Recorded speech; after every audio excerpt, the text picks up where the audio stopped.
The one question every star must answer: if you could look at any star in the sky and instantly know how it was born, how it will die, and whether its planets could ever host life, what would that change about how you see the night? Because, right now, most of us just see points of light. Pretty, distant, anonymous, but while they may look the same to our eyes, every star is living out a completely different story. Some are gentle, steady lanterns that can warm a planet for tens of billions of years. Others are short-lived monsters that scorch everything around them before dying in violent explosions. In the hunt for alien life, that difference is everything. We often focus on the planet. Is it Earth-like? Does it sit in the Goldilocks zone? Could it have an atmosphere or liquid water? Yet a huge part of the answer is written in the star that world orbits. Stars are the universe's life support machines. They forge the elements in their cores, they power planetary climates, and they decide which systems even get a chance at oceans, air, and biology. No star, no chemistry. No stable star, no stable planet. It should be noted that astronomers have a surprisingly compact way to decode all of this. They use just a handful of letters and categories to classify stars: O,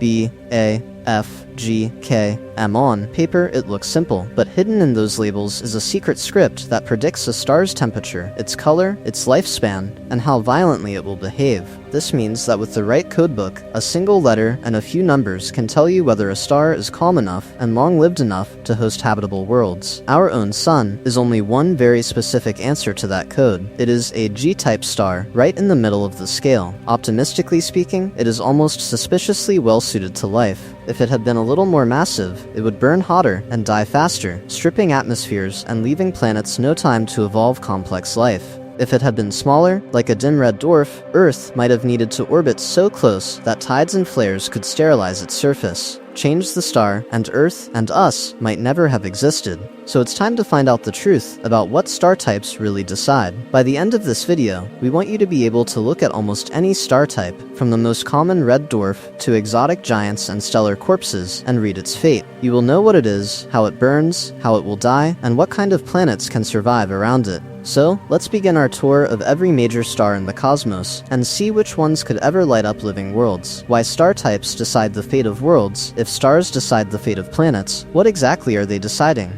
It sounds dramatic, but the type of star above a world quietly writes the script for everything that can happen on its surface. A star is not just a pretty light in the background of a galaxy. Its type tells us how violently it shines, how long it will live, and what kind of planetary system can even form around it in the first place. A massive blue star pours out searing ultraviolet radiation and dies in a few million years. A tiny red dwarf sips its fuel and can burn for trillions. This means the same galaxy can host both brief cosmic fireworks and slow, stable lanterns, each shaping very different neighborhoods for planets. In the hunt for alien life, that difference is everything. Life needs time and relatively steady conditions. Two hot, short-lived stars, like O and B types, blast their planets with radiation and then explode before complex chemistry has a chance to get going. But while those monsters are bad news, the opposite extreme is not automatically safe. Cool red dwarf stars can keep a planet in their Goldilocks zone for eons, yet they often unleash powerful flares that strip atmospheres or bake the surface with charged particles. A world can be technically in the habitable zone and still be utterly hostile. So how do we even know which is which? From Earth, almost every distant star looks like a single point of light. No disks, no obvious clues. Astronomers have had to tease out their true nature from faint spectra, tiny differences in color, and subtle changes in brightness over time. It should be noted that this is like reconstructing an entire life story from a single pixel and a few wobbles in its light. Yet from that pixel, we now read temperature, composition, and even whether planets are tugging on the star as they orbit. Underneath all of this variety sits a surprisingly simple rule. The same physics that governs our sun also governs monstrous blue supergents and failed stars barely glowing in the dark. Mass and composition are the master variables. Give a newborn cloud of gas more mass, and you get a hotter, brighter, shorter-lived star.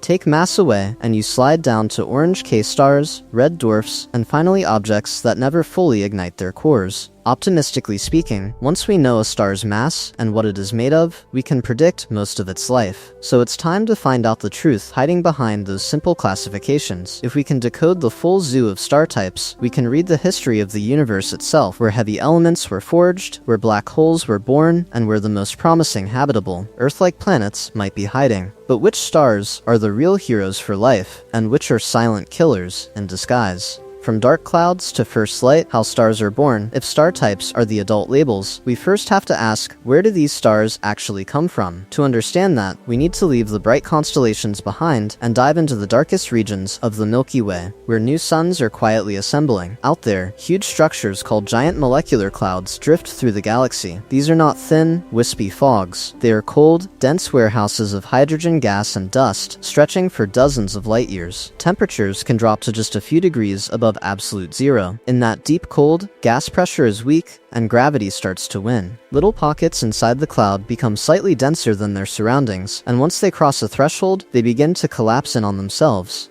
But while the whole cloud looks similar from far away, the details inside are messy. Turbulent eddies, shock waves from old supernovae, and nearby stars stirring the gas all create tiny differences in density and motion. This means one clump might only gather a tenth of the sun's mass, while another, in a slightly richer region, can pull in enough material to grow 30 or 40 times heavier. It should be noted that these small initial differences are exactly what will decide whether we get a faint red dwarf or a future blue giant that will dominate its local system. As a clump collapses, it does not fall straight inward. Conservation of angular momentum forces it to spin faster, just like a figure skater pulling in their arms. The result is a flattened disk of gas and dust feeding a growing central object, a protostar. The infalling material slams into this core, heating it up. Even though no nuclear fusion is running yet, the protostar already glows in infrared light, hidden inside its dusty cocoon. In the hunt for alien life, these same disks are also where planets will later assemble, so the birth of a star and the birth of a planetary system are deeply linked. There is a critical moment. As more mass piles on, the protostar's core becomes denser and hotter, climbing into the millions of degrees. Eventually, hydrogen nuclei begin to fuse into helium. When that fusion switches on stably, the inward pull of gravity is balanced by the outward pressure of energy, and the object officially becomes a star. So, let's begin to think of this as the instant it lands on the main sequence. So it's time to find out the truth about destiny here. The mass the star has at that moment locks in almost everything that follows. A low-mass star will sit as a cool red dwarf,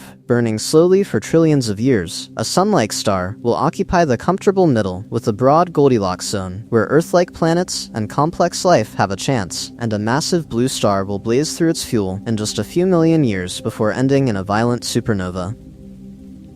Optimistically speaking, if we can read that starting mass from the light of a star, we can predict its entire biography. In the next section, we will decode how astronomers turned this idea into the famous sequence of spectral types, from fragile red dwarfs to the rarest, hottest blue giants, decoding the alphabet of stars. O, B, A, F, G, K, M. So, if mass writes the script, how do we actually read it just from a star's light? Astronomers answered that by inventing a kind of alphabet for stars, and once we learn it, entire stellar lifetimes fall into place. This is the Morgan-Keenan spectral system. Instead of random names, main sequence stars are sorted into 7 big classes: O, B, A, F, G, K, and M. It looks strange at first, but there is a classic mnemonic astronomers really use: "Oh, be a fine girl, kiss me," or "guy," depending on who you ask. Behind that slightly awkward phrase is a precise ordering by surface temperature, from the hottest O stars to the coolest M stars. O-type stars sit at the top, massive, rare, and incredibly hot, with surfaces above 30,000 degrees. They shine with a blue or blue-white color and pour out intense ultraviolet light. At the other end, M-type stars are the tiny red dwarfs, cool by stellar standards, with surfaces just a few thousand degrees and a deep red glow. Between those extremes, B, A, F, G, and K stars form a smooth gradient from blue-white through white and yellow to orange-red.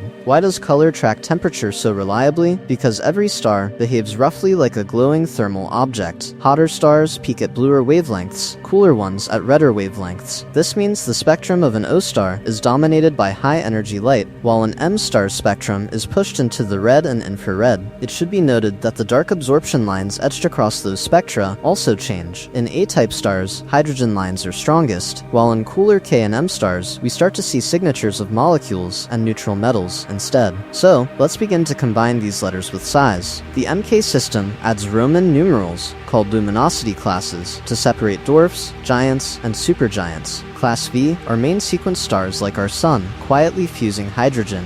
Class 3 are giants, Class I are supergiants. Our own Sun is a G2V, a mid-temperature, yellow G-star, subclass 2, and luminosity Class V, right in the middle of both the temperature scale and the size scale, which has turned out to be very convenient for building Earth-like planets in a stable Goldilocks zone. In the hunt for alien life, this alphabet is more than labeling. It tells us which stars live long enough for complex life to evolve, which blasts their planets with sterilizing radiation, and which red dwarf systems might offer trillions of slow-burning years for biology to experiment. So it's time to find out the truth of what each type actually looks like. In the next part, we will tour this sequence in order, starting with the faintest almost stars, climbing through ordinary main sequence suns, and then pushing out to swollen giants, explosive supergiants, and the strange stellar corpses that end the story. Mass is destiny, the rule that creates every star type. So, if the sequence is our roadmap, what is the single rule that decides where a star lands on it? In other words, why does one collapsing cloud become a gentle red dwarf, while another ignites as a short-lived blue monster that can sterilize every planet around it? The answer is surprisingly simple. A star's initial mass is destiny. From the moment a clump of gas in a nebula gathers enough material to ignite fusion, its mass locks in almost everything that follows. This means core pressure,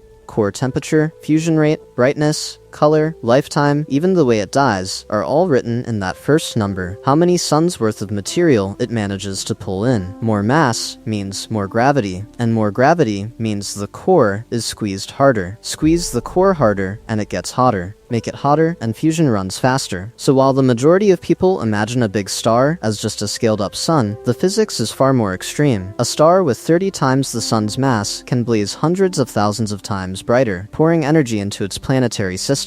But while it looks powerful, it is also desperately wasteful, burning through its hydrogen in just a few million years.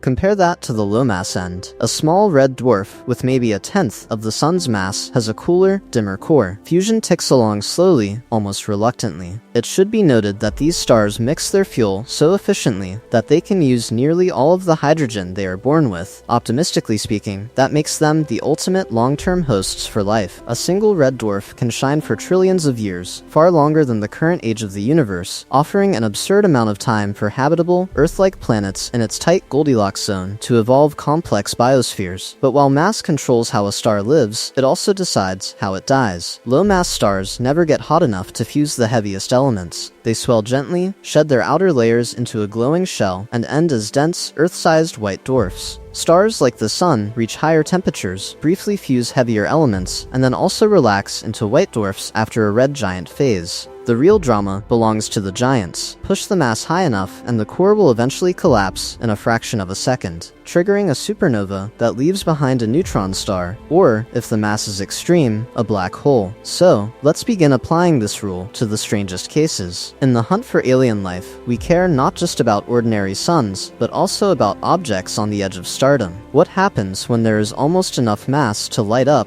but not quite?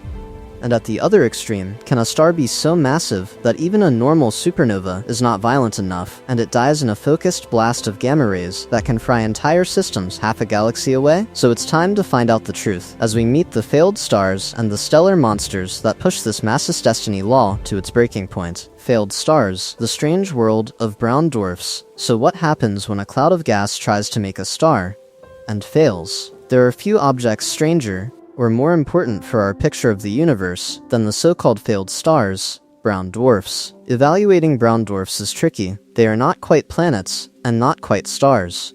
Yet they sit right in the mass range where everything about a system's future can change. By definition, a brown dwarf has more mass than a giant planet like Jupiter, but less than a true hydrogen-burning star. Typically, we are talking about roughly 13 to 80 times Jupiter's mass. This means they are heavy enough to crush their interiors to incredible pressures, but not quite heavy enough to ignite like our sun. The surprising part is that they form like ordinary stars. A patch of a cold molecular cloud collapses under gravity, heats up, and spins into a compact object. So, let's begin with the key difference. In a real star, the core gets hot and dense enough to sustain long-term hydrogen fusion. In a brown dwarf, the collapse stalls too early. The core temperature rises high enough to briefly fuse deuterium, and in some cases lithium, but never reaches the threshold for stable hydrogen burning. It should be noted that this is not a small failure. It is the thin line between a shining star and a slowly cooling ember. But while they fail as stars, they are not dead. Early on, brown dwarfs glow with leftover heat from formation, then fade over billions of years. They are cool and dim, radiating most of their energy in infrared rather than visible light. If we could see in those wavelengths, the way Due Est does, our sky would be sprinkled with hidden embers. Their atmospheres are complex, full of molecules like water vapor and methane, and even clouds of metal oxides, making them look more like scaled-up versions of Jupiter than miniature red dwarfs. Here is the pattern interrupt. We often imagine the galaxy as a collection of bright stars with a few planets sprinkled around them, but brown dwarfs may be almost as common as normal stars, silently filling the gaps between constellations. They blur our categories. Is a 15 Jupiter mass object with clouds and storms a failed star, or a superplanet? Where, exactly, do we draw the line?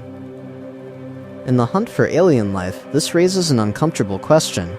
Could planets orbiting a brown dwarf ever be truly habitable in the long term? These objects cool and fade, so their Goldilocks zone creeps inward over time. Optimistically speaking, there might be brief windows where an Earth-like world around a brown dwarf has the right temperature and atmosphere for liquid water. But compared to the stable output of a main sequence star, that window may be short. So it's time to find out the truth about the stars that do succeed, and the extremes they reach when they have far more mass than any brown dwarf could ever dream of. Red dwarfs, the tiny stars that rule the galaxy, if brown dwarfs are the almost stars. What happens when a cloud of gas just barely crosses the threshold into true starlight? This is where the smallest real stars take over the story of the universe. So, let's begin with the unsung rulers of the galaxy, M-type red dwarfs. These are main sequence stars, just like the Sun, but stripped down to the minimum. Their masses range from about 8% of the Sun to a little over half, and their surfaces are cool by stellar standards, under roughly 3,800 Kelvin. That low temperature shifts their glow into a deep, ember-like red, far dimmer than the golden light we receive from our own star. It should be noted that, despite their modest appearance, red dwarfs absolutely dominate the Milky Way. Roughly 70% of all stars here are M-type. In the hunt for alien life, that statistic is staggering. Most potential homes for planets orbit these tiny furnaces, but while they are everywhere, our eyes might as well be blind to them. Not a single red dwarf is visible to the naked eye from Earth. They are simply too faint. Even the closest ones need telescopes to reveal them. This faintness comes from how they burn their fuel. A red dwarf sips hydrogen instead of guzzling it. Its low mass keeps its core relatively cool and dense, so nuclear fusion proceeds slowly and steadily. This means their lifetimes stretch to extremes. The universe itself is about 13.8 billion years old, yet no red dwarf has had enough time to run out of hydrogen and leave the main sequence. The smallest of them should shine for trillions of years, outliving every sun-like star and even the brightest giants we see today. So it's time to find out the truth about what that means for habitability. If these stars live so long, do they offer the best chance for life to arise? The answer is complicated. Because a red dwarf is so dim, its Goldilocks zone sits incredibly close in, sometimes just a few % of the Earth-Sun distance. Any planet in that habitable band will orbit fast and tight, and strong tidal forces tend to lock one side permanently facing the star. One hemisphere bakes in eternal day, the other freezes in endless night. On top of that, young red dwarfs can be violently active. Powerful stellar flares and bursts of high-energy radiation can slam into nearby planets, stripping away atmospheres or sterilizing exposed surfaces. Optimistically speaking, a thick atmosphere or deep oceans might redistribute heat and shield any potential life, but the margin for error is small. We already see both the promise and the danger in nearby examples. Proxima Centauri, the closest star to the Sun, is a red dwarf with at least one roughly Earth-mass planet in its habitable zone, yet its intense flaring may constantly erode that world's atmosphere. TRAPPIST-1, an ultra-cool red dwarf about 40 light-years away, hosts 7 Earth-sized planets packed into a compact system, several in or near the Goldilocks zone. This means the most common kind of star may be surrounded by rocky worlds, even if many are locked, blasted, and difficult for life as we know it. But red dwarfs are only the low-mass end end of the main sequence. To understand how star type reshapes everything, from color to lifetime to the fate of planets, we need to climb the ladder toward stars more like our sun, and then far beyond it. K and G stars, the sweet spot for suns like ours. If red dwarfs are the scrappy survivors of the galaxy, what happens when we arrive at stars that look a lot more like home? To understand where truly long-term habitable planets might thrive, we now have to talk about the quiet workhorses of the main sequence, G and K stars. So, let's begin with the one star we know supports life. Our Sun is a G-type main sequence star, specifically G2V. That label tells us it is a yellow dwarf with a surface temperature of about 5800 Kelvin and a steady output that has remained remarkably stable for billions of years. This means Earth has stayed in a comfortable range where liquid water can persist, instead of freezing solid or boiling away. In the hunt for alien life, that kind of stability is priceless. G-type stars in general live for around 10 billion years on the main sequence. That is a long, quiet stretch of time for chemistry to get complicated, for atmospheres to form, and for biology to move from microbes to complex ecosystems. They are not the most common stars in the universe, but they are bright enough that their habitable zones sit at pleasantly wide orbits, like Earth at 1 astronomical unit, where planets can spin freely without being tidally locked. But while G stars like the Sun are ideal in many ways, their slightly cooler cousins might be even better. K-type main sequence stars are orange dwarfs, less massive than the Sun, cooler at roughly 3900 to 5300 Kelvin, and significantly longer lived. Instead of 10 billion years, they can burn steadily for tens of billions. It should be noted that this multiplies the available time window for life, giving any Earth-like planet in their Goldilocks zone a far longer lease on habitability. Why do many astrobiologists quietly bet on K and G stars as the cosmic sweet spot? Their habitable zones sit at moderate distances, far enough out that planets are less likely to be tidally locked, but close enough that liquid water is still possible. Compared with many red dwarfs, they produce fewer extreme flares that could strip an atmosphere or sterilize a surface. And unlike massive blue stars, they do not race through their fuel and explode before life has a chance to emerge. So if we had to choose, where are most long-term habitable planets likely to be? Around sun-like stars, or around the far more numerous red dwarfs? Current exoplanet data paints a nuanced picture. Red dwarfs clearly host many rocky planets in tight orbits, but those worlds often face tidal locking and intense early activity. Around G, and especially K stars, we see fewer planets so far, yet the ones in the habitable zone may enjoy calmer radiation environments and more stable climates. Optimistically speaking, that suggests the best real estate for life could be circling orange suns we have barely studied yet. But what happens when we move away from these gentle dwarfs and climb toward the hot, short-lived giants that can reshape entire systems in a single cataclysmic death? White and blue, F and A stars, on fast forward those gentle dwarfs, are the slow burners. But what happens when a star lives its entire life on fast forward? These are the white and blue main sequence stars, F and A types. They are the bright, glamorous neighbors of our sun, and at first glance, they look like perfect beacons for distant, Earth-like worlds. In the hunt for alien life, they are impossible to ignore. Evaluating them starts with mass. Add just a bit more mass than the sun, and you move into F-type territory. These stars shine white, with surface temperatures of roughly 6,000 to 7,500 Kelvin. That does not sound like a huge jump from the sun, but it completely rewrites their timelines. Instead of a comfortable 10 billion year main sequence life, many F-stars only get a few billion years before they swell, change, and leave the stable phase behind. This means their cores are running fusion at much higher rates. Hydrogen is converted into helium more furiously, so F-stars blaze brighter and are visible across large stretches of the galaxy. For planets, that extra luminosity pushes the Goldilocks zone further out, so a habitable orbit might look more like where Mars or even the asteroid belt sits in our own system. It should be noted that this distance helps with stellar radiation,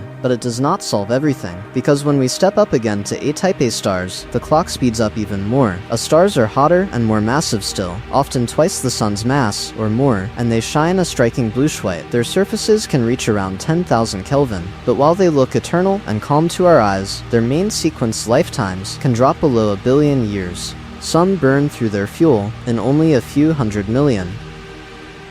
So it's time to find out the truth about habitability around these stars. Complex life on Earth took more than 3 billion years to emerge. Around an A-type star, you may not even have a stable main sequence phase lasting that long. Even if rocky planets form in the right place, the star might leave the main sequence before biology has a chance to climb beyond microbes. pattern interrupt for our intuition, brighter is not safer. These stars pour out intense ultraviolet radiation. That UV can strip atmospheres, break apart molecules, and hammer the surfaces of any nearby planet. Optimistically speaking, thick atmospheres or strong magnetic fields might offer some protection, but the margin for error is slim. Take Sirius A, the brightest star in our night sky. It is an A-type main sequence star, only about 240 million years old, yet it already orbits with a white dwarf companion, Sirius B. That white dwarf is the exposed core of a once more massive star that has already raced through its life and died. In a single system, we see how quickly massive stars evolve, and how violently they can reshape their surroundings. If this is what happens with merely moderately massive stars, what about the true giants, the O and B types that live and die in cosmic instants and explode as supernovae? The monsters, O and B stars that die young and violent. If moderately massive stars can already end as white dwarfs and strip their systems bare, what happens when nature builds something truly extreme? What does a star look like when it is pushed almost as far as physics will allow? So, let's begin with the monsters of the main sequence, the O and early B type stars. While our Sun is a comfortable middleweight, these stars can be tens of times more massive, with surface temperatures above 20 or even 30,000 Kelvin. They blaze with such intense heat that they shine a piercing blue-white, almost like cosmic welding torches burning in the dark. But while most stars quietly sip their fuel, O and early B stars guzzle it. This means their luminosity explodes upwards. A single O-type star can outshine the Sun by hundreds of thousands of times. Put just one in a young star-forming region, and it dominates the entire scene, flooding the surrounding gas with ultraviolet radiation, carving out glowing bubbles, and driving powerful stellar winds that blow material away at thousands of kilometers per second. Evaluating a star system for compatibility with life is tricky, and these giants show us why.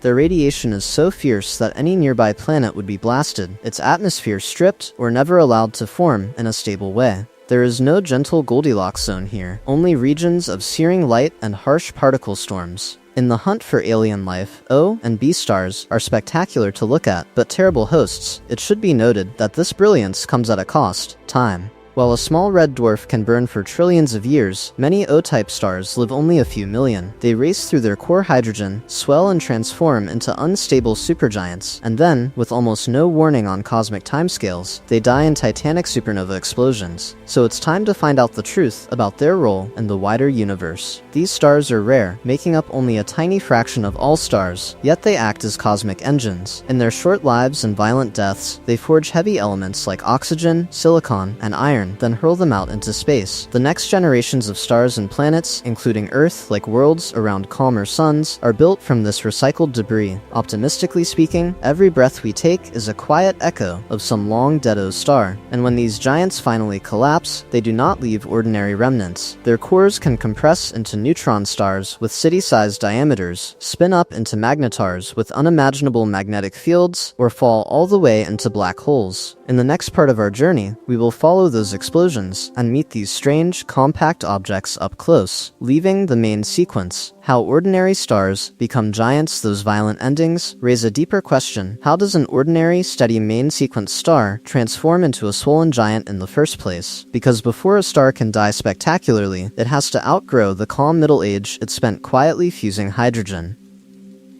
So, let's begin with a familiar case, a star like our Sun. For billions of years, its core is a stable nuclear engine, turning hydrogen into helium. But what happens when that central fuel finally runs low? Fusion in the very core slows. Gravity, which has been held at bay for ages, starts to win. The core contracts, compressing and heating up, while the outer layers respond in a surprisingly dramatic way. Instead of the whole star just shrinking, the envelope puffs out. The Sun's radius will swell to dozens, then more than 100 times its current size. Its surface will cool, shifting from yellow-white to deep red. This means that even though the surface is cooler, the total area is so huge that the star's luminosity actually rises. It should be noted that this transformation will likely engulf Mercury and Venus and may scorch Earth beyond anything remotely habitable. Inside, the structure becomes layered. The inert helium core, too cool at first to fuse, sits at the center like a dense ash ball. Around it, a thin shell of hydrogen is still burning fiercely. That shell fusion dumps energy into the outer layers, driving the red giant expansion we see. For intermediate mass stars, the story continues. Eventually, the core heats enough to ignite helium fusion itself, turning helium into carbon and oxygen, while hydrogen burning keeps going in a shell above. Becoming a giant is not just about getting big,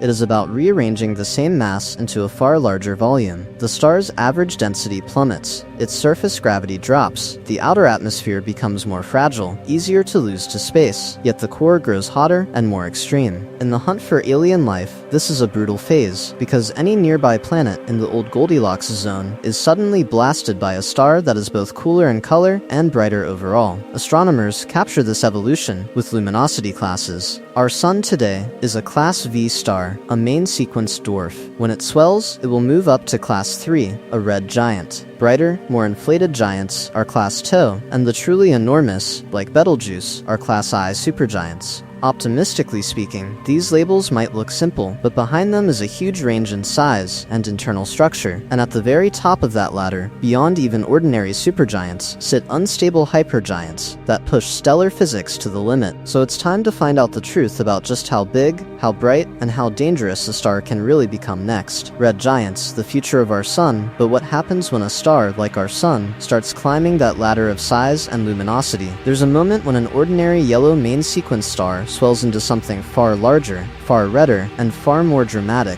a red giant. Evaluating this phase is crucial because it is not just an abstract stage on a diagram. This is our future. When a sun-like star exhausts the hydrogen in its core, gravity squeezes the center, the outer layers respond, and the star expands to tens or even hundreds of times its original radius. The surface cools to a reddish glow, but the total energy output soars. This means a red giant can look cooler and dimmer per square meter, yet shine hundreds of times brighter overall. So where does our own star fit into this story? Our sun is roughly halfway through its main sequence lifetime, and in about 5 billion years, it will leave that comfortable, stable phase. As the core contracts and a shell of hydrogen burning ignites around it, the sun's outer layers will balloon outward. Mercury will almost certainly be engulfed. Venus is very likely next. Earth will not be safe either, even if its orbit expands slightly as the sun loses mass. Here is the unsettling part. Long before any direct engulfment, the red giant sun will transform Earth's environment. Oceans will boil away. The atmosphere will be stripped or radically altered. The surface will be sterilized. In the hunt for alien life, we often focus on distant exoplanets in the Goldilocks zone, but our own habitable world has an expiration date set by stellar evolution itself. It should be noted that this late-life drama is not purely destructive. Red giants lose mass gently, through dense stellar winds that peel away their outer layers over millions of years. Those winds carry carbon, nitrogen, and other elements forged in the star's interior back into space. Optimistically speaking, this is how future generations of planets, moons, and maybe life get the raw materials they need. The death of one star seeds the birth of many worlds. Red giants also do something else intriguing. Their extended, fragile envelopes can pulsate, expanding and contracting in slow motion. That makes many of them variable in brightness. Mira variables, for example, can change by factors of 10 or more over months to years, rising and fading in a cosmic heartbeat that we can track from Earth. Pattern interrupt for your imagination. The next time you see a bright, ruddy star like Betelgeuse or Aldebaran, pause and ask yourself a simple question. Are we looking at a preview of our own sun's fate? So, let's begin to see red giants, not just as distant curiosities, but as a reminder that even the most stable stars in the universe are destined for dramatic transformations. And once that swollen phase ends, what remains of a sun-like star? So it's time to find out the truth about the compact, ghostly remnants that come next. Red supergiants and hypergiants, Betelgeuse and beyond, if red giants are the future of stars like our sun. What happens when a star starts life far more massive? In the hunt for alien life, these are the stars we almost hope never host habitable planets, because their endings are anything but gentle. Massive stars live fast and die young. When a star is 8, 20, even 30 times the mass of the sun, its late life phase is not a modest red giant, but a red supergiant, a swollen, bloated monster with a radius hundreds to over 1,000 times the sun's. This means if we replaced our sun with one of these, its atmosphere could reach past the orbit of Mars, maybe even beyond. The surface looks cool and reddish, but that surface is really a vast, extended atmosphere, thin and turbulent, leaking material into space. We actually have a front row seat to one of these beasts. Betelgeuse, marking the shoulder of Orion, is a red supergiant only about 550 light-years away. It should be noted that this is practically next door on galactic scales. In 2019 and 2020, Betelgeuse dimmed so much that anyone familiar with the constellation could see the change with the naked eye. Was this the long-awaited supernova? Not quite. New data suggest a huge blob of material was convected up from inside the star, thrown off, and then cooled into dust, briefly veiling the star's light. But, while red supergiants like Betelgeuse are extreme, they are not the end of the scale. Above them sit hypergiants and luminous blue variables, rare stars that push right up against the limits of how luminous a star can be and still hold itself together. These objects do not just lose mass through steady winds, they erupt. In violent outbursts, they can eject entire shells of gas that later expand into intricate nebulae. Eta Carinae, for example, brightened into one of the most luminous stars in the sky in the 1800s, then faded, leaving behind a double-lobed cloud of gas that looks almost like a cosmic hourglass. What makes them so unstable? Deep inside, strong convection churns hot material upward. The outer layers pulsate, expanding and contracting. Intense stellar winds tear at the atmosphere. Together, these effects turn the surface into a chaotic, boiling landscape, so their brightness flickers and lurches instead of staying steady. Optimistically speaking, that chaos seeds the surrounding space with heavy elements that future Earth, like planets, will need. So it's time to find out the truth about their fate. All these swollen giants are ticking time bombs. When their cores can no longer produce energy, gravity wins, the core collapses, and the outer layers are blasted away as a core collapse supernova. The result is a spectacular light show that can briefly outshine an entire galaxy and leave behind something far more compact and mysterious. What kind of remnant survives that blast, and could such a violent death ever help rather than hinder the chances for life in a nearby system? Blue giants and supergiants, blazing beacons of young galaxies. So, if supernovae are the death screams of massive stars, what do these monsters look like while they're still alive and burning at full power? What kind of star can outshine an entire star-forming region and yet vanish in just a cosmic heartbeat? To answer that, we need to meet the blue giants and blue supergiants. These are massive, evolved stars that remain intensely hot and luminous, even after leaving the main sequence. They shine with a brilliant blue-white light, with surface temperatures often above 20,000 degrees, and they tend to live in the busiest parts of a galaxy, young star clusters, spiral arms, and violent starburst regions, where new stars are forming in swarms. It should be noted that many of these blue giants began life as O or B-type main sequence stars. After burning through hydrogen in their cores, they leave the main sequence, but they do not immediately swell into cool, bloated red supergiants. Instead, some pass through a phase where they stay compact, extremely hot, and even more luminous, a blue giant or blue supergiant stage. Others may be in unstable, transitional states, shedding mass, rearranging their internal structure, and edging toward more dramatic phases like red supergiants or even Wolf-Rayet stars. But while they are here, they dominate. In starburst galaxies, a few thousand blue supergiants can outshine millions of ordinary sun-like stars. This means that when we see a distant galaxy that looks strikingly blue, we are often seeing the combined glare of these short-lived titans. Their intense ultraviolet radiation carves out cavities in the surrounding gas, blowing bubbles in the interstellar medium and sculpting glowing nebulae where the next generation of stars and possibly planets will form.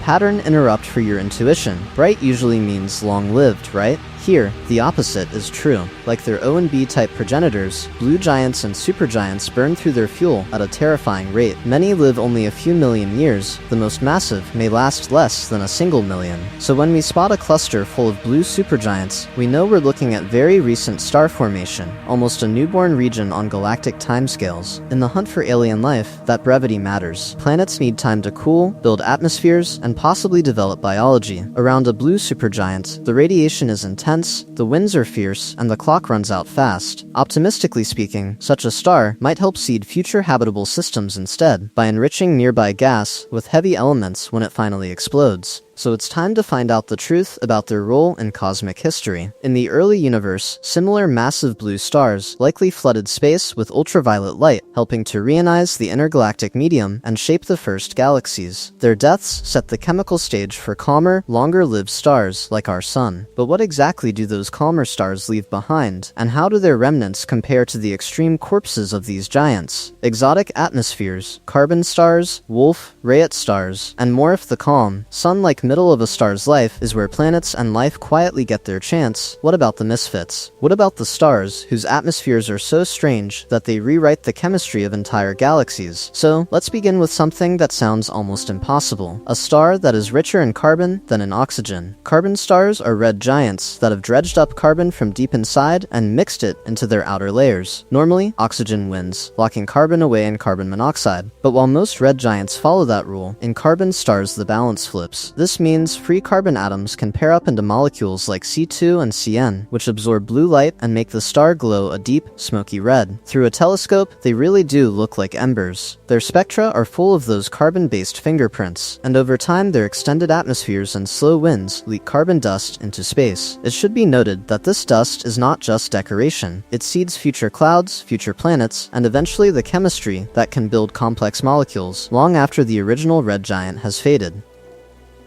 Now at the other extreme, we find some of the most violent atmospheres in the universe, Wolf-Rayet stars. These are very massive stars that have already peeled off their outer hydrogen layers, sometimes through fierce winds, sometimes through interactions in a binary system. Underneath, we see helium and heavier elements exposed at temperatures of tens of thousands of degrees. Their stellar winds can blow at thousands of kilometers per second. What does that do to their surroundings? Those winds carve out bubbles and arcs in the interstellar medium, sculpting dramatic nebulae that we can actually image. The outflow is loaded with freshly forged elements like carbon, nitrogen, and oxygen. In the hunt for alien life, this enrichment is crucial because rocky, Earth-like planets and their atmospheres are built from exactly this recycled material. Optimistically speaking, every Wolf-Rayet outburst is a kind of violent investment in future, more gentle star systems. There is a darker side. Some Wolf-Rayet stars are likely progenitors of certain supernovae and even long gamma-ray bursts. When they finally collapse, the same stripped, rapidly rotating cores that drove those winds can unleash narrow, relativistic jets. So it's time to find out the truth. These rare stars do not just light their neighborhoods, they can sterilize them, while also enriching them for the next generation. And they are not alone. Luminous blue variables, like Eta Carinae, undergo eruptions that briefly rival small galaxies in brightness, throwing off huge shells of gas. Chemically peculiar A and B stars show odd surface abundances, where magnetic fields and diffusion quietly rearrange elements in their atmospheres. Even within broad spectral classes, stellar physics creates outliers that break the rules. These exotic stars are few in number, but they punch far above their weight. Their winds, eruptions, and strange chemistries help set the metallicity, structure, and radiation environment of entire regions. In other words, by understanding these rare atmospheres, we are really tracing how galaxies prepare the raw material for future stars, planets, and maybe, eventually, us. But once the gas is gone, and nuclear fuel is exhausted, what exactly is left behind in their place? Variable stars, cosmic lighthouses that change with time. Once the bright fireworks of stellar evolution fade, do stars simply go quiet, or can they keep sending messages into the dark? In a way, some of them start speaking more clearly than ever. Welcome to the realm of variable stars, objects whose brightness really does change with time. Sometimes the change is subtle, sometimes it is explosive, but it is never random. It should be noted that astronomers split this behavior into two main causes. Some stars change intrinsically because their own surfaces pulse or erupt. Others change extrinsically because something passes in front of them in their orbit and briefly blocks the light. Let's start with the pulsating ones. Imagine a star that rhythmically breathes, swelling and shrinking, getting hotter and cooler, brighter and dimmer over and over again. That is a Cepheid variable. Its period, the time from one brightness peak to the next, is directly tied to its true power output. This means that if we measure how fast it pulses, we instantly know how luminous it really is. Compare that to how faint it looks in our telescopes, and we can calculate its distance across the universe. Archer Lyrae stars do something similar on shorter timescales and at lower masses, acting as distance markers for ancient clusters that formed long before Earth-like planets existed. Together, Cepheids and RR Lyrae became the original standard candles. They allowed us to prove that galaxies lie far beyond the Milky Way, and later to measure how fast those galaxies are racing away as the universe expands. So, let's begin to see them not just as flickering stars, but as rulers stretched across cosmic space. But while pulsating variables reveal internal physics, eclipsing binaries reveal architecture. In these systems, two stars share a tight orbit, and from our viewpoint, one periodically crosses in front of the other. Each eclipse produces a clean dip in brightness, like a heartbeat in the light curve. By timing those dips and measuring their depth, we can weigh the stars, estimate their sizes, and even map the shape of their orbits.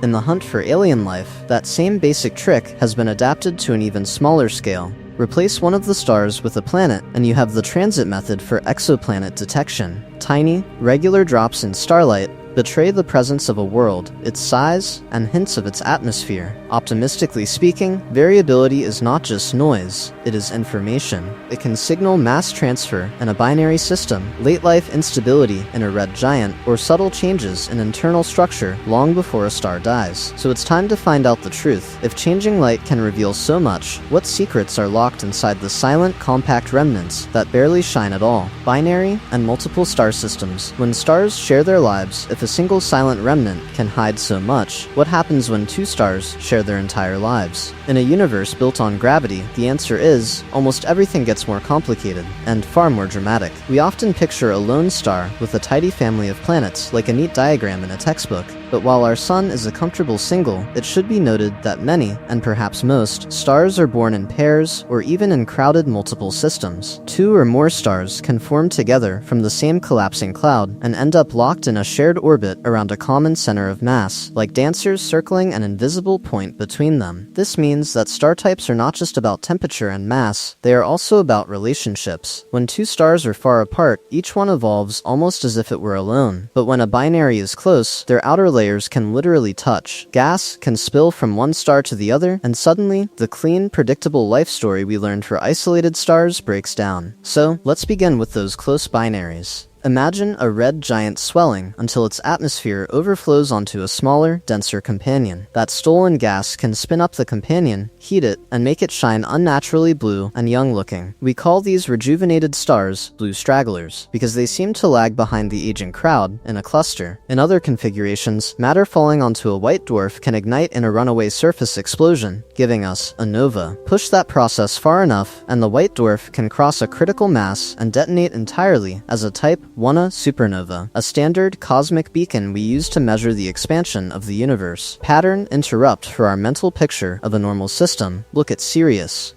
To the naked eye, it is just the brightest star in our night sky, a hot A-type main sequence star blazing white-blue. But hidden in its glare is Sirius B, a compact white dwarf. In a single system, we see a main sequence star and the exposed core of a once similar companion. It is like watching a before and after shot of stellar evolution frozen in place. In the hunt for alien life, binaries raise a crucial question: where do the planets go? Depending on the orbits, a planet can circle one star while the other looms in the distance. Or, it can loop around both stars at once in a wide circumminary orbit. Some arrangements are stable for billions of years, others yank planets around until their paths become chaotic and worlds are flung into interstellar space. Habitability is not just about the Goldilocks zone of a single star anymore, but about the combined light, radiation, and gravitational tides of an entire system. Optimistically speaking, some binary systems could host Earth-like planets with complex climates shaped by two suns rising and setting in strange patterns. But others will strip atmospheres, disturb orbits, and erase any chance for long-term stability. So it's time to find out the truth about what happens when these complex partnerships finally end. As stars die inside binaries, they can leave behind double white dwarfs, colliding neutron stars that forge heavy elements, and black hole pairs spiraling together and shaking spacetime itself with gravitational waves. Those silent, compact remnants we are about to meet do not just end their own stories. In binaries, they can rewrite the fate of entire regions of the galaxy. White dwarfs, the embers of sun-like stars, so if dead stars can rewrite the fate of whole regions of the galaxy, what actually happens to a star like our sun when its fuel finally runs out?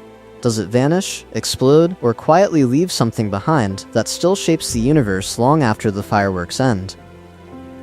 For most stars, the answer is surprisingly modest and incredibly extreme at the same time. When a low or intermediate mass star swells into a red giant and sheds its outer layers into space, what remains is its exposed core, a white dwarf. This means we are looking at the naked, hot heart of a former sun-like star, compressed down to a size roughly similar to Earth, yet holding up to about 1/4 4 times the mass of the Sun. That combination is almost absurd. Imagine cramming the mass of a star into a volume not much bigger than our planet. The density reaches roughly a ton per cubic centimeter. A teaspoon of white dwarf material would outweigh a car. But while that sounds impossible, there is a special kind of physics holding these objects up, and it is not the same pressure that supports normal stars. Inside a white dwarf, nuclear fusion has stopped. There is no longer the familiar tug of war between gravity and the heat from fusing hydrogen or helium. Instead, gravity tries to crush the core further, and the resistance comes from electron degeneracy pressure, a quantum mechanical effect that arises because electrons cannot all occupy the same state. It should be noted that this is not a gentle cushion, it is an almost incompressible wall. Push harder, and the star barely shrinks. Because there is no new energy source, white dwarfs simply cool. They start blazing white hot, then, over billions of years, radiate away their leftover heat, fading from white to yellow to red, and eventually to cold, invisible black dwarfs. In the hunt for alien life, these black dwarfs would be cosmic ghosts, but the universe is still too young for any to exist yet. Every white dwarf we see is still glowing with residual heat from its past. One of the best examples is right next door in cosmic terms, Sirius B, the faint companion to the brightest star in our night sky. Through a telescope, Sirius looks like a single point, but precise data reveal a tight binary. Sirius B is about the size of Earth, yet nearly as massive as the Sun, and it orbits its brighter partner every 50 years. It is a textbook white dwarf. However, there is a limit to how much mass electron degeneracy pressure can resist, so it's time to find out the truth about that 1.4 solar mass boundary, the Chandrasekhar limit, and how a white dwarf can suddenly ignite the sky as a Type 1 supernova. Neutron stars and pulsars, matter crushed beyond imagination. When a white dwarf crosses that 1.4 solar mass line, it dies in a thermonuclear flash. But what happens when a massive star's core collapses even further? Past the point where electrons can save it, we enter the realm of neutron stars. These are the crushed hearts of once mighty stars, born in the violence of a core collapse supernova. A star 8, 10, even 20 times the mass of the Sun burns through its fuel, its core implodes, and the outer layers are blasted into space. What's left behind is almost pure nuclear matter, more mass than the Sun, squeezed into a sphere only about 20 kilometers across. Imagine the Sun compressed down to the size of a city. That is a neutron star. But while gravity is unimaginably strong, it does not win completely. Inside, protons and electrons are forced together into neutrons until a new quantum pressure appears, neutron degeneracy pressure. It should be noted that this is not a solid surface in any normal sense. The density is so extreme that a single teaspoon of neutron star material would weigh billions of tons on Earth. This means the crust could shred an incoming spaceship like tissue paper long before it ever lands. So, let's begin to spin these monsters. Many newborn neutron stars rotate dozens or even hundreds of times per second. At the same time, the magnetic field of the original star is crushed with the core, winding up into something trillions of times stronger than Earth's magnetic field. Charged particles are whipped along these magnetic field lines and shot out near the magnetic poles as beams of radio waves, X-rays, or even gamma rays.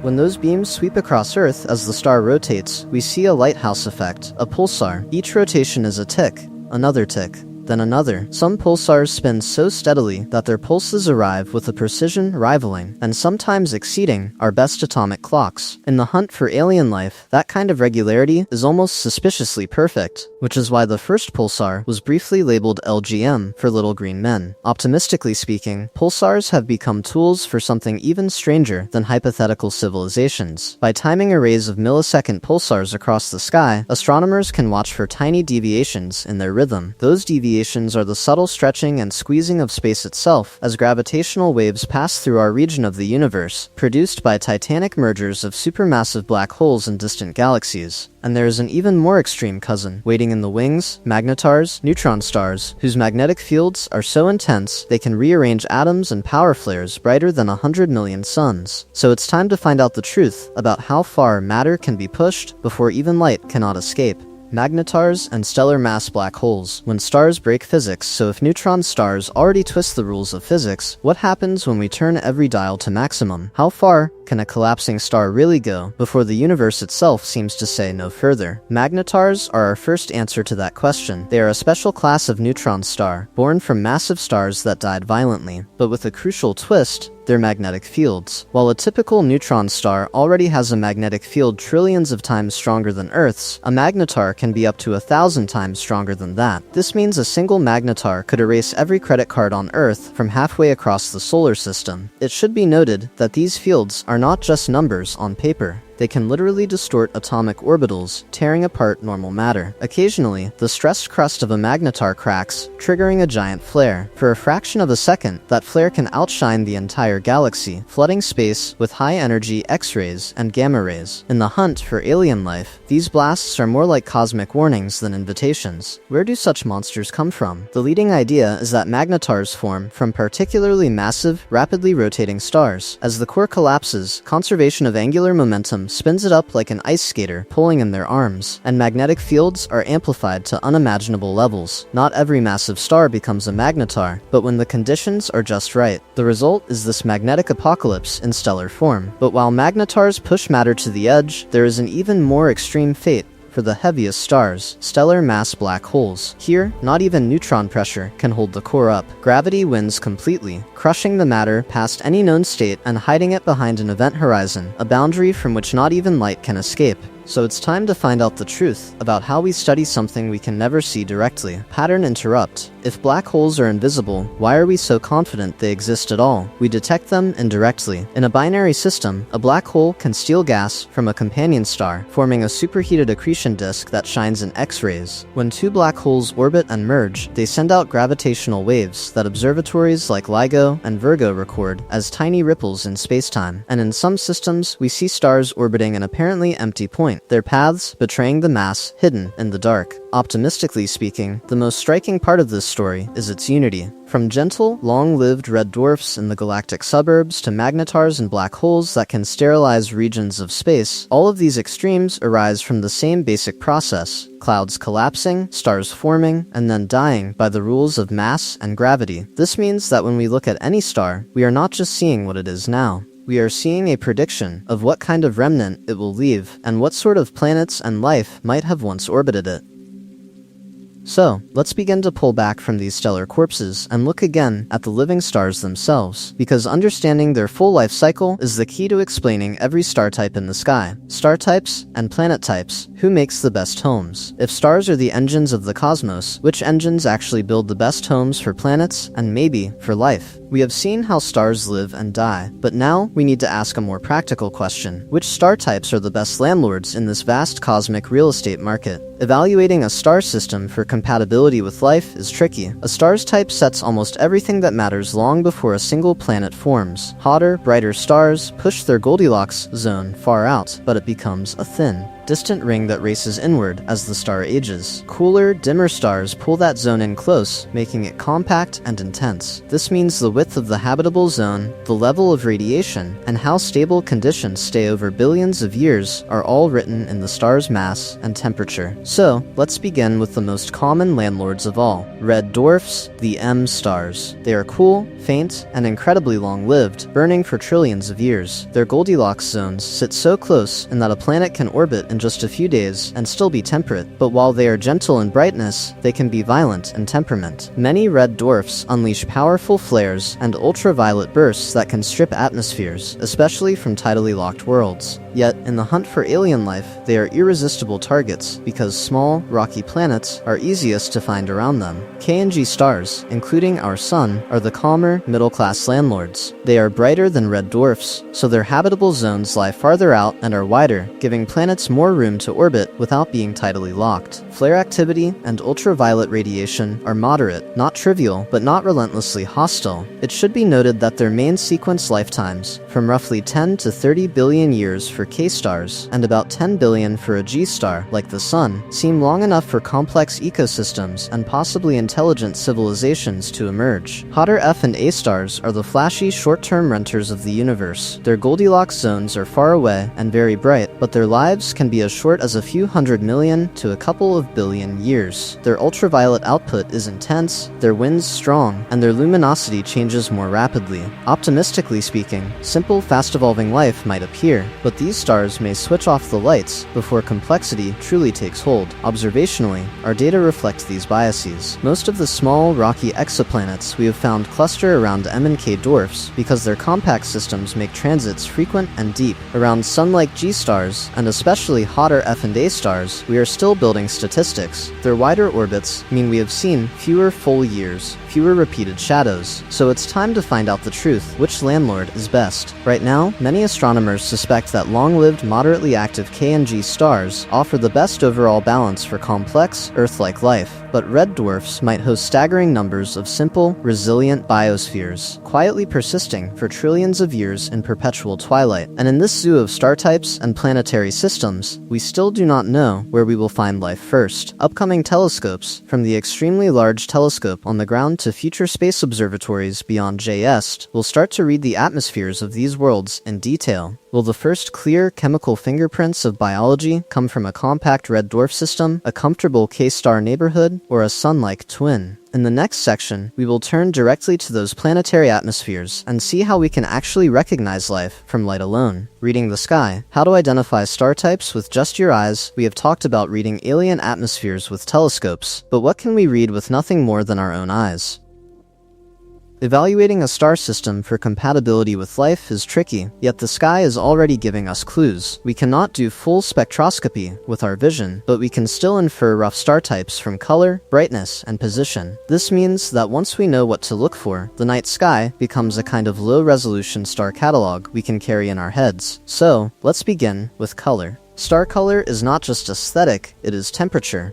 Bluish stars are the hottest, then white and yellow, then orange and red. In the classic O, BA, F, G, K, M sequence, the O, B, and many A stars shine blue or blue-white. F and G stars, like our own sun, look white to pale yellow. Cooler K and M stars tend to glow orange to deep red. It should be noted that our eyes and city lights can wash out these shades, but under a dark sky, the differences are surprisingly obvious. Take Orion as our first test. In one shoulder, Betelgeuse burns with a soft reddish light. That hue tells us it is cool at the surface, compared with other bright stars, yet incredibly luminous. From this alone, we can already suspect red supergiant. Cross the constellation to the opposite corner and you meet Rigel, a piercing blue-white beacon. Same constellation, completely different story. That intense blue color, plus its brightness, marks it as a blue supergiant, much hotter and far more massive than the sun, racing through its short life. Now look at Sirius, the brightest star in the night sky. Its color is a clean, icy white with just a hint of blue. That places it in the A-type main sequence category, hotter and more massive than the sun, but not an extreme giant. By contrast, our sun, a G-type main sequence star, would appear pale yellow-white from afar. In the hunt for alien life, these distinctions matter, because A-type stars burn fast, while F and G stars offer longer, more stable eras for habitable, Earth-like planets. So, how do we practice this with just our eyes? Try a simple challenge the next clear night. Pick a familiar constellation, maybe Orion or Taurus, and ask, which star looks coolest? The one with the deepest orange or red tint is likely a K or M giant. Then compare two bright stars side by side, such as Betelgeuse and Rigel, or Sirius and a nearby yellowish star. Which looks bluer? That one is almost certainly hotter, and optimistically speaking, probably more massive. Once you know the story behind each color, the sky stops being random points of light. It becomes a map of stellar life stages and fates, from long-lived dwarfs to doomed supergiants. So it's time to find out the truth. If we can read temperature and mass with our eyes, what deeper secrets can we pull from the light itself when we let physics do the talking? A star's life in one glance, the Hertzsprung Russell diagram. If the sky is a storybook of stars, where is the table of contents? How do we see all these different colors, sizes, and life stages at once? In a single picture we can actually read? So, let's begin with one of the most powerful ideas in all of astronomy, the Hertzsprung Russell diagram, or HR diagram. This is not just a pretty chart, it's a plot of a star's luminosity on the vertical axis against its surface temperature or color on the horizontal axis. Hot, blue stars sit on the left, cool, red stars on the right. Bright stars climb high up the diagram, faint ones sink to the bottom. This means every point on this graph is an actual star, with real physics behind its position. When astronomers first put thousands of stars on this plot, something stunning happened. They did not smear out randomly. They fell into clear, sharp regions. Most stars lined up along a diagonal band, running from the top left to the bottom right. That band is the main sequence, where stars spend most of their lives quietly fusing hydrogen into helium. Along that band, the spectral types we have been exploring suddenly snap into order. O and B stars gather at the hot, luminous top left, blazing blue and short-lived. A and F stars sit a bit cooler and lower. Our own sun, a G-type star, sits right in the middle of the main sequence. K and M red dwarfs trail down to the cool, dim bottom right, tiny but incredibly long-lived. In one diagonal stroke, the HR diagram shows how color, temperature, mass, and lifetime all connect. Pattern interrupt. What about stars that are bright but cool, or hot but faint? Where do they go? They peel off that main diagonal. As a sun-like star exhausts hydrogen in its core, it swells and cools, moving up and to the right into the red giant branch. More massive stars climb even higher into the supergiant region. Later, when fusion finally ends, the stripped-down core collapses into a white dwarf, tiny and extremely hot but very faint, down in the lower left corner. It should be noted that this one diagram quietly unifies almost every star type we have mentioned so far. Red dwarfs, sun-like stars, blue giants, red supergiants, white dwarfs, all have their own neighborhoods on the HR map. In the hunt for alien life, this matters, because a cluster of stars plotted on an HR diagram reveals its age, its mix of stellar masses, and which stars are likely to host long-term stable, habitable zones. Optimistically speaking, you can think of the HR diagram as the periodic table of stars. Once you know where a star sits on it, you know its basic properties, its past, and its likely future. So it's time to find out the truth. Now that we have the map,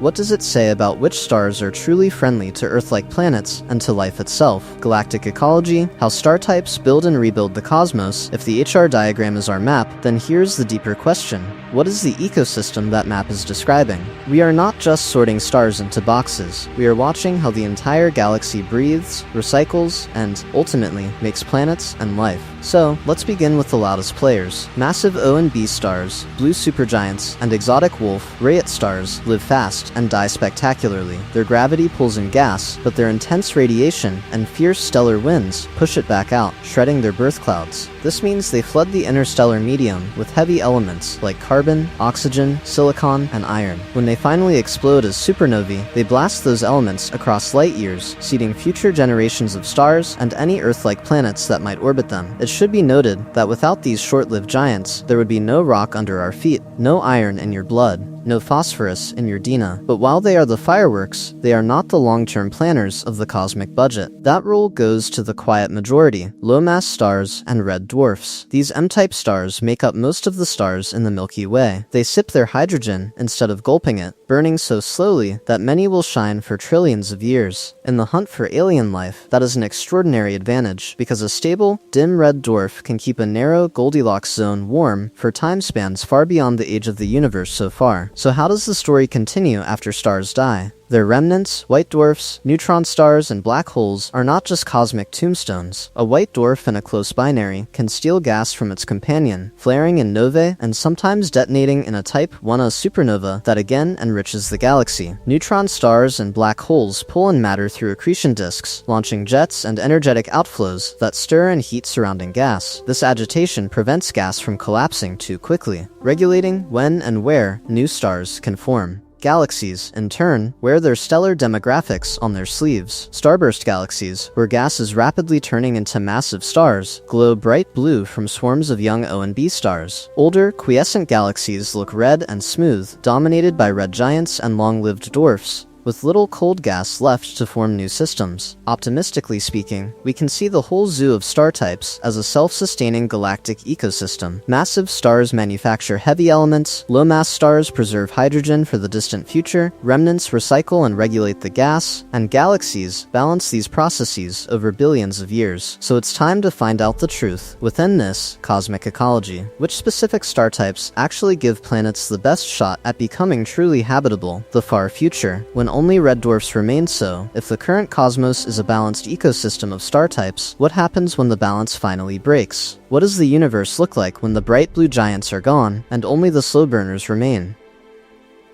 Evaluating that far future is strange, because we are projecting trillions of years ahead using just a few billion years of data. But while the details are uncertain, one trend is very clear. Massive stars live fast and die young. O and B stars burn through their fuel in only millions of years before collapsing into neutron stars or black holes. Even sun-like stars use up their core hydrogen in about 10 billion years and end as white dwarfs. This means that as cosmic time flows forward, the luminous upper end of the main sequence steadily disappears. What survives are the lightweights, red dwarfs, especially the tiny M-type stars that dominate our galaxy by number, sip their hydrogen so slowly that their lifetimes stretch to the trillions of years. None of them have had time to die yet. The universe is simply too young. In the hunt for alien life, that should immediately raise a question. Are we living in the early, flashy youth of the cosmos before the real long-term story even begins? Picture a far future galaxy. The blue-white beacons are gone. Most yellow G-stars like our sun have already swelled into red giants and faded into dense, Earth-sized white dwarfs. What remains on the main sequence are countless red dwarfs, each smaller than the sun, glowing a dull, persistent crimson.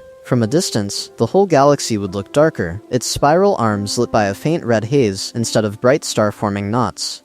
It should be noted that these red dwarfs might not age the way we are used to. Models suggest that the smallest ones are fully convective, meaning their interiors constantly mix. Hydrogen from the outer layers can sink inward and refuel the core. So, instead of leaving behind a thick shell of unused hydrogen like the sun will, they may burn almost all of it. Optimistically speaking, that could stretch their lifetimes to 10 trillion years or more, an almost incomprehensible span. So what about habitability in that distant era? Imagine a rocky, Earth-like planet in a tight orbit around a quiet red dwarf, deep inside a shifted Goldilocks zone. The sky would never blaze blue like Earth's. At local noon, the star would be a small, ruddy ember. Days could feel like permanent sunset, with long infrared light bathing the surface. If life exists there, it would be thriving under an eternal cosmic afterglow, long after galaxies stopped making many new stars at all. So, let's begin to appreciate how unusual our own time is. Right now, the universe hosts everything at once: blinding blue giants, comfortable G-stars, flaring red dwarfs, and fresh white dwarfs cooling in the dark. We are observing star types during a brief, mixed-age chapter. But if the far future belongs to red dwarfs and stellar corpses, which star types actually give planets the best chance for stable, long-term habitability,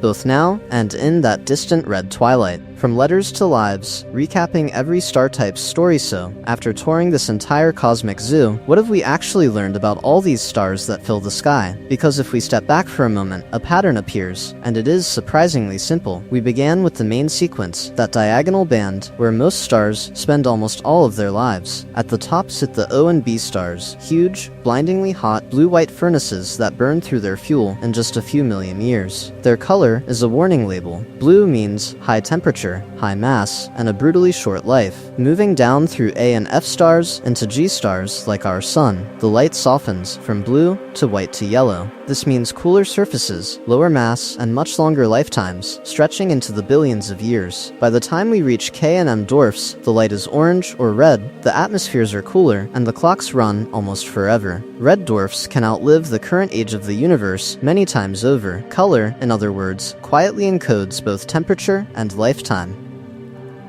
But while the main sequence is the backbone, the real drama happens when stars leave it. Swollen red giants and red supergiants are stars in late middle age, burning new layers of fuel and shedding material. Hypergiants and luminous blue monsters live fast and die violently, flooding their systems with heavy elements. Carbon stars turn sooty as they dredge up carbon from their interiors. Wolf-Rayet stars strip off their outer layers and blast space with powerful winds. Variable stars pulse and flicker as their structures struggle for balance. It should be noted that all of these are not separate species so much as stages and special cases in stellar evolution. Then come the remnants, white dwarfs. Earth-sized but sun mass are the quiet embers that most stars become. Push the mass higher and supernovae leave behind neutron stars and pulsars, city-sized cores so dense that a teaspoon would outweigh a mountain. Crank the magnetic field to extremes and we get magnetars, snapping and flaring with terrifying energy. And if gravity wins completely, the collapse continues into black holes, the ultimate endpoints where even light cannot escape. So what decides which path a star takes? In the hunt for alien life, this is the key question. This means mass at birth is the central rule. More mass drives higher temperature, faster fusion, and a different death. Environment and companions then complicate the script. Binary partners steal or donate material, clusters stir close encounters, and entire planetary systems can be reshaped. So, let's begin to connect this back to us. Understanding star types is really understanding how the universe builds planets, atmospheres, and the elements inside our bodies. Optimistically speaking, once we know which stars offer long, stable Goldilocks zones, we can narrow down where Earth-like worlds, and maybe life itself, are most likely to appear. So it's time to find out the truth. Which star types actually give their planets the best shot at staying habitable for the long haul? Your new superpower, reading the night sky like an astronomer. So, how do we actually use all of this? What changes the moment we step outside and look up at the night sky with this new map of star types in our heads? So, let's begin with something very simple.